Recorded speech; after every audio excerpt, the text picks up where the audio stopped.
أعوذ بالله من الشيطان الرجيم. بسم الله الرحمن الرحيم. يا أيها الذين آمنوا أنفقوا من طيبات ما كسبتم ومما أخرجنا لكم من الأرض، ولا تيمموا الخبيث منه تنفقون ولستم بآخذيه إلا أن تغمضوا فيه، واعلموا أن الله غني حميد. الشيطان يعدكم الفقر ويأمركم بالفحشاء،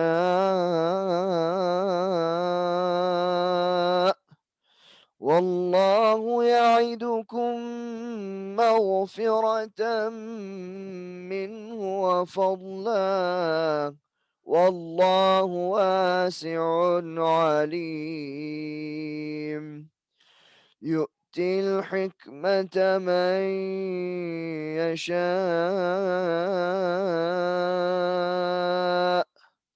ومن يؤت الحكمة فقد أوتي خيرا كثيرا، وما يذكر إلا أولو الألباب. وما أنفقتم من نفقة أو نذرتم من نذر فإن الله يعلمه، وما للظالمين من أنصار. إن تبدوا الصدقات فنعما هي، وإن تخفوها وتؤتوها الفقراء فهو خير لكم، ويكفر عنكم من سيئاتكم، والله بما تعملون خبير. ليس عليك هداهم ولكن الله يهدي من يشاء.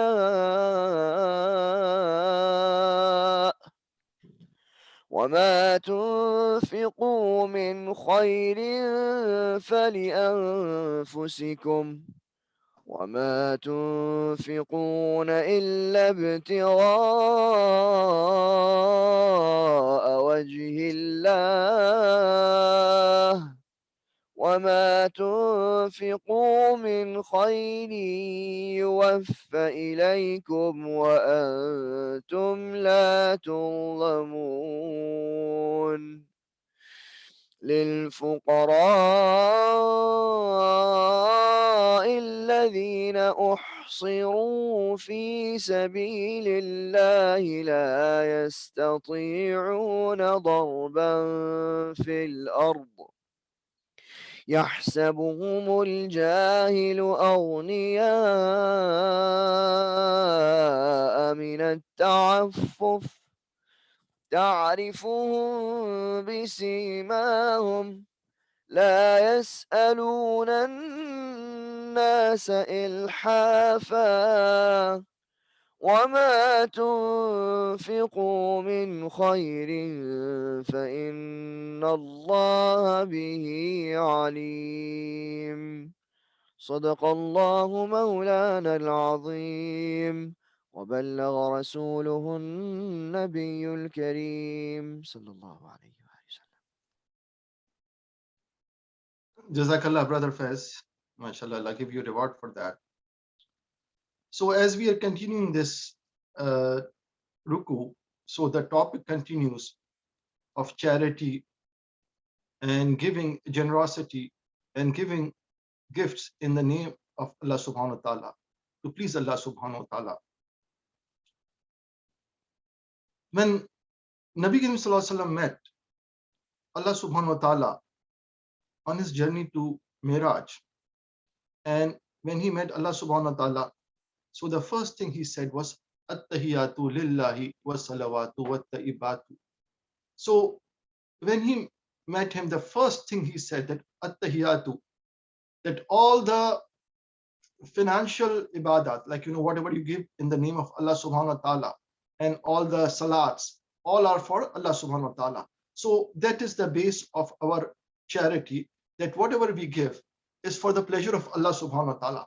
Allah is beyond, is samad. He doesn't need any of our money, or does not need any of our charity. But Allah subhanahu, when we give it for Allah subhanahu wa ta'ala and help one of, his servants, actually we are giving it to Allah subhanahu wa ta'ala. And this is the topic continues in this. Ya ayyuhallazina amanu anfiqu min tayyibati ma kasabtum wa mimma akhrajna lakum min al-ard. So whatever you have earned through honest living, whatever is pure and lawful, and give it in the name of Allah subhanahu wa ta'ala, and whatever the earth gives out, the providence that the earth gives out, like it could be fruit, it could be green and everything. And do not even make an intention of giving away anything which is bad for Allah subhanahu wa ta'ala. So we do not have concept of any Robin Hood, that you steal it from rich and give it to poor. Only thing acceptable to Allah subhanahu wa ta'ala, what we have earned lawfully. And when we give it to Allah subhanahu wa ta'ala, in the way of Allah subhanahu wa ta'ala, to his servants and his creations, that will be accepted. So Allah subhanahu wa ta'ala is saying that, you would not accept anything that that it is not clean or not purified. You will not take somebody's dirty money as a gift. So why would you even make an intention of giving it to somebody else? So just like what we have earned. So there are two things. One of the scholars have pointed out, all the elements that you see in this world, says that whether it's fraud, it is theft, it is dishonesty, all of that is based on greed. And when people lose their sense of earning a lawful earning, that's when all the elements happen. So we see that in this materialistic world, people are cheating other people, people are robbing other people, sometimes legally or through white collar crime, because people have given away their sense of honest living. So this is the root of all the ailments, that most of the ailments that you see in this world. So Allah subhanahu wa ta'ala said that, don't even think of giving something that is not law. So this is the thing that, Allah need. And Maulana Abdul Qadir Saheb is also mentioning that the qabisa means the dirty, what is not. So as we see that, the world we are living is alam shahada. This is the world of the, you say that phenomenal world. But behind that, when we sleep and goes to the another dimension and another realm, it is called alam misal. So in alam misal, things appear in a different form. So whatever good things we give it as a charity, whether it is zakat, it is fatra and all that. So in alam misal, which is a different dimension, it will appear as very fragrant things, very beautiful things. And whatever a person earns through unlawful things or through haram means, it will come as a very sting of very bad thing, and a rotten fruits and thing like that. So this is one Abdul Qadir Siddiqui has described that, that's how they will appear. Ash-shaytanu ya'idukum al-faqra wa ya'murukum bil-fahsha So shaitan, he fears whenever a person wants to do the charity. Allah, shaitan put a fear in his heart, and they said that if you give away this hard-earned income, you will become poor. But Allah subhanahu wa ta'ala says that Allah will increase it manifold, not only in the hereafter, but in this world. Nabi Karim Sallallahu Alaihi Wasallam, in his hadith, he says that through charity, the money is never diminished. So whenever a person gives money, even his worldly money is never diminished. As such was the case of Hazrat Usman Ghani and Abdul Rahman bin Auf. Abdul Rahman bin was one of the richest Sahabi of Nabi Karim Sallallahu Alaihi Wasallam when he came to Medina. So Nabi Karim Sallallahu Alaihi Wasallam established a brotherhood between Ansar and Mahajir. Mahajir were those Muslims, those who have escaped the Makkah and settled down in Medina. So they lost all their property and they came as penniless people to Medina. So Nabi Karim Sallallahu Alaihi Wasallam, just to help them morally and financially, they established a brotherhood between one Ansari Sahabi and one Mahajir Sahabi. So Abdul Rahman bin Auf, although he did not have any money, so he Nabi Karim Sallallahu Alaihi Wasallam made a brotherhood with one of the Ansari Sahabi who was one of the merchants, a very rich Sahabi. So he said that whatever I have, just take half of that. And he even went to the limit, that Ansari Sahabi, that I have two wives. If you want, I will divorce one of the wife and you can marry her. So Hazrat Abdul Rahman bin Auf was such a proud person, and he had so much tawakkul on Allah subhanahu wa ta'ala that he says, no, just tell me where is the marketplace. So that Sahabi, he took him to the marketplace, when the Jewish market place, and so Hazrat Abdul Rahman bin Auf started trading the cheese. He would buy cheese in the morning and sell it. He would sell all his cheese by the day end. And Allah subhanahu wa ta'ala gave so much barakat in that in the latter days, that his trade caravan, when he would enter the city, it will be trade caravan. So his trade goods will be carried on 700 camel backs. So one of the reasons he did it, that he was also a very generous person. He would give a lot of charity in the name of Allah subhanahu wa ta'ala. And so was the case was Hazrat Usman Ghani. He was another very rich Sahabi. That's why his title was Ghani. And one of the reasons for Allah subhanahu wa ta'ala granted him so much, that he not only traded with as a merchant, but he also traded with Allah subhanahu wa ta'ala. He had sort of a partnership with Allah subhanahu wa ta'ala. Whatever he would earn through his trade, a portion of that he will give it to Allah subhanahu wa ta'ala. So in the battle of Tabuk, when Nabi Sallallahu Alaihi Wasallam appealed for financial support, he donated 950 camels laden with stuff to Nabi Sallallahu Alaihi Wasallam. So such was a generosity, but that did not diminish his wealth. It increased his wealth. So such was it. And also in the previous ayat we studied that Allah subhanahu wa ta'ala is advising us. So whatever you have earned honestly, and also what your earth gives it out. So that means some people have, other than zakat. Zakat is compulsory charity, you have to give it to. But other than that, some people have, I know one person who was not a rich person, but he had made a thing after paying zakat, fitran and everything. He said that whatever I earn, I will make 1% of my income to the charity. Some people have it 2% of that. And some people who are the farmers by profession, they again have it, the thing that, whatever the yield I have it, or whatever the harvest I have it, like if I have 100 kilos of, wheat, I will give 1 or 2% of that to people. And Allah subhanahu wa ta'ala is saying, and there's also another topic here, that a niyat. Niyat is also mentioned here in this ruku.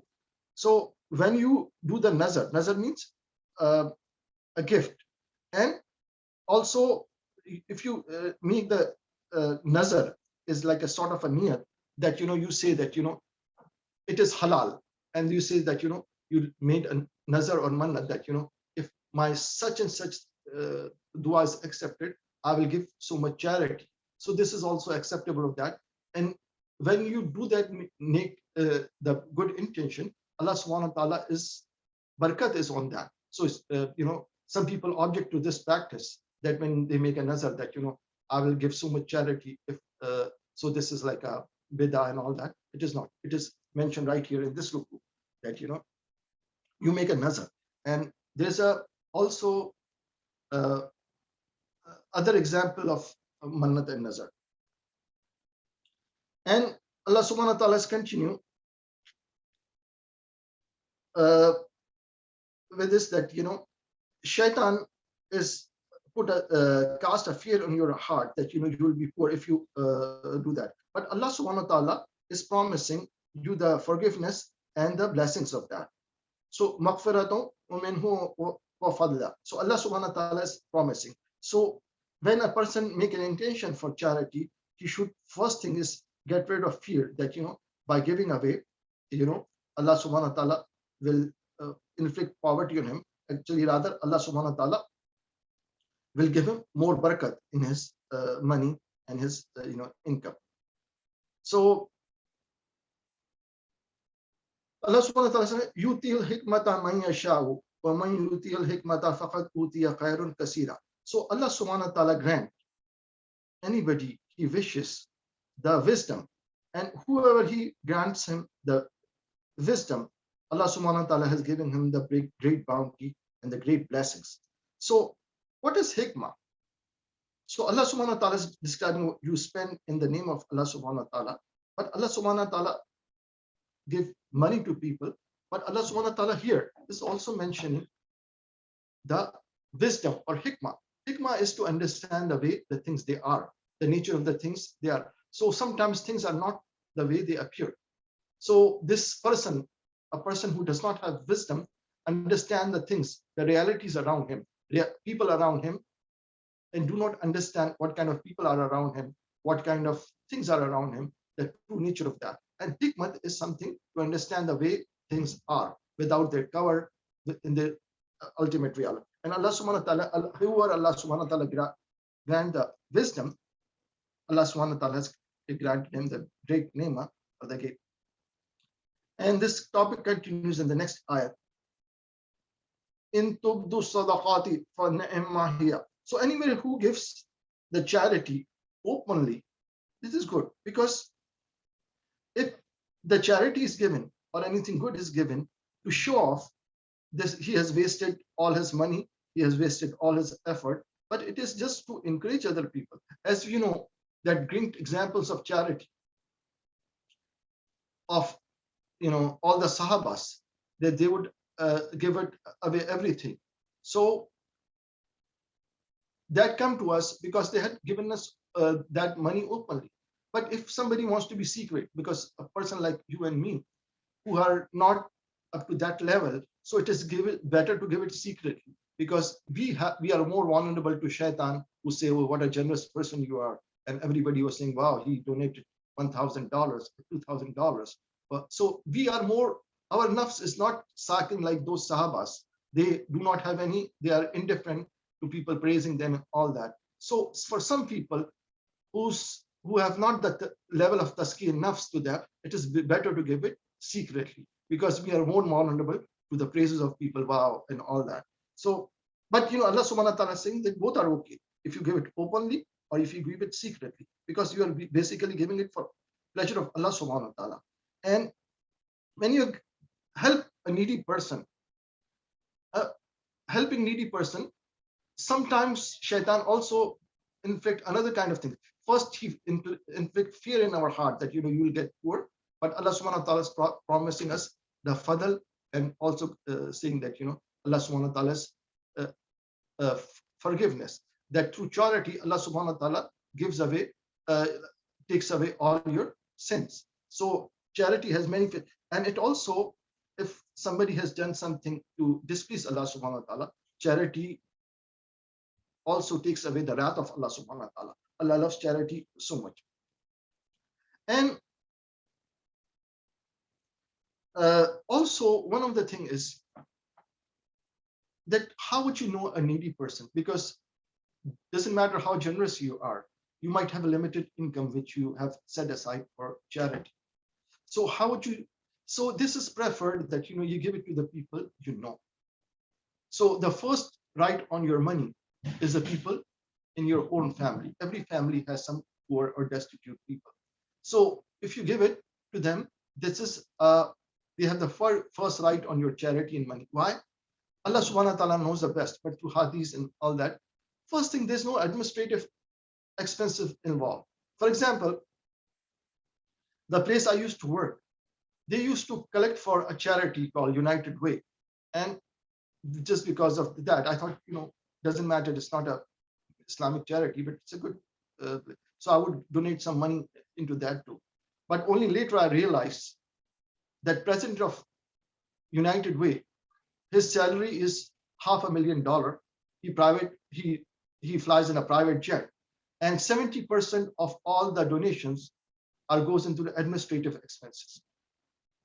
So now, so on the other hand, if you give somebody like somebody in your family, somebody in your neighborhood, and somebody like among your friend circle, there's no administrative expense involved. You give $1 to a needy person, and $1 goes out of your pocket, and $1 end up in the needy person's pocket without any administrative expense. Plus, in a family, people know that a person is in need or not.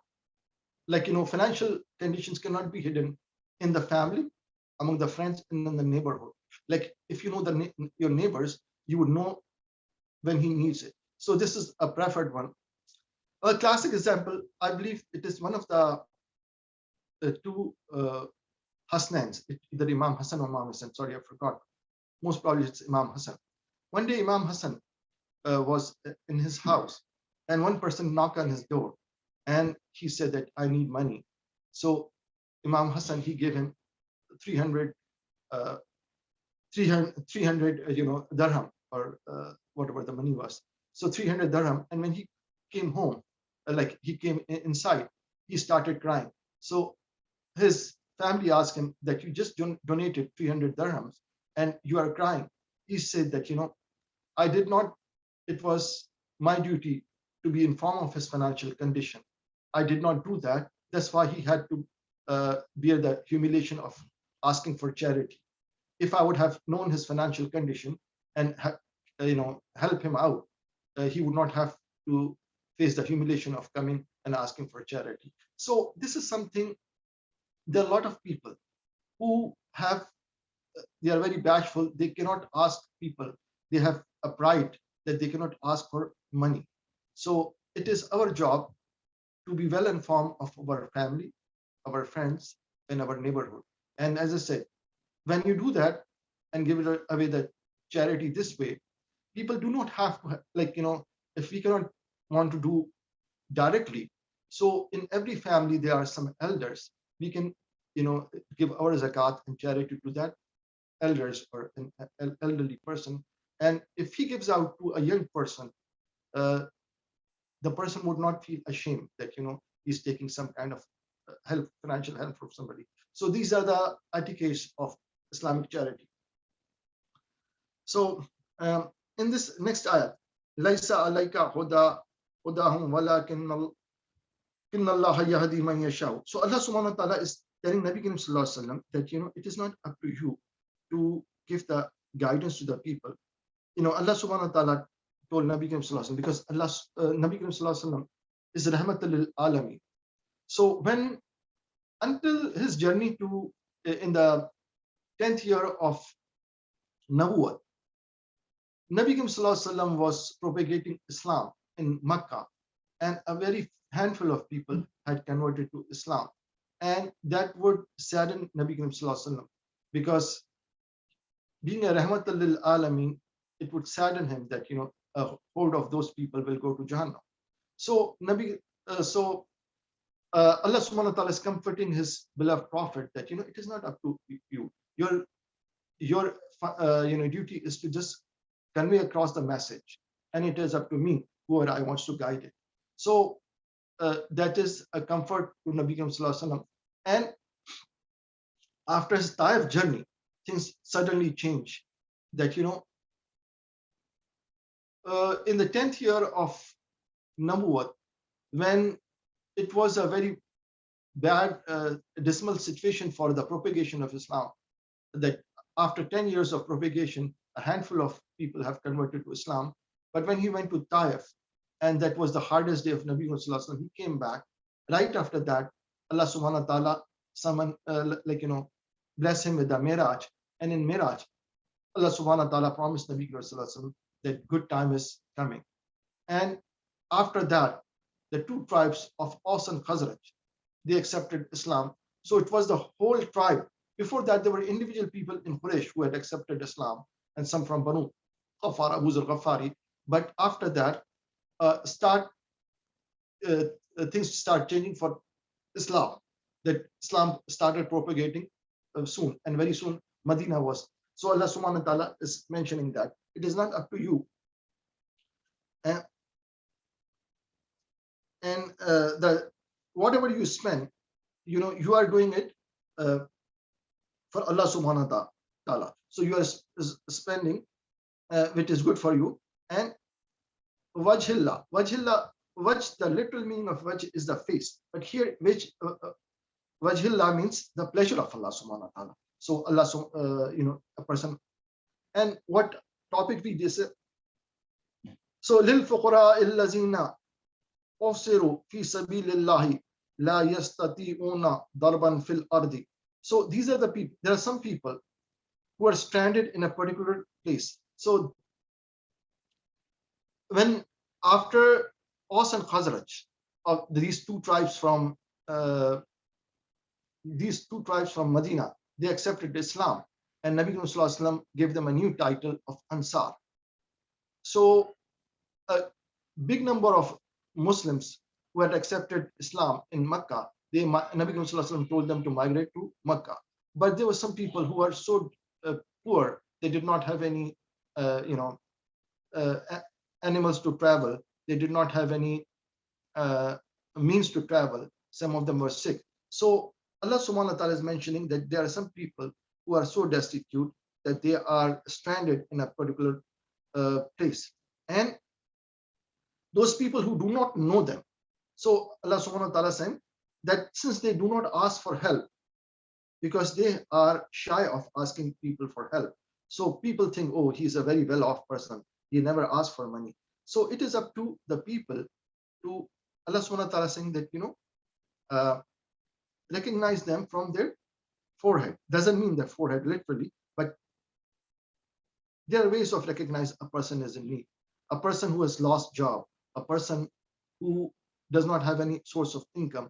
So this is the way you can recognize a person that he's in need. Especially, Allah Subhanahu wa Taala forbids people to sever the relationship from the people who are in your family, especially the poor member of your family, because this is the way you kept informed that who in your family, who in your friends, who in your neighborhood need it. So Allah Subhanahu wa Taala is saying that, this is something you have to able to recognize them. So this people who we call them, Sufad Posh person, or, a person who's shy of asking people for help. So Allah Subhanahu wa Taala gave us the guidance. So we are more generous, follow the footsteps of Sahaba Ikram and Awliya Ikram in our generosity.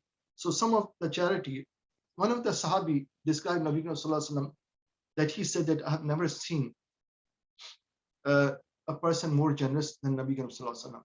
And his generosity was most in the month of Ramadan. When Ramadan will come, Nabi Sallallahu Alaihi Wasallam was always a generous, a person who had seen Hatim Tai, a famed legendary character in the Arabia, who was famous for his generosity.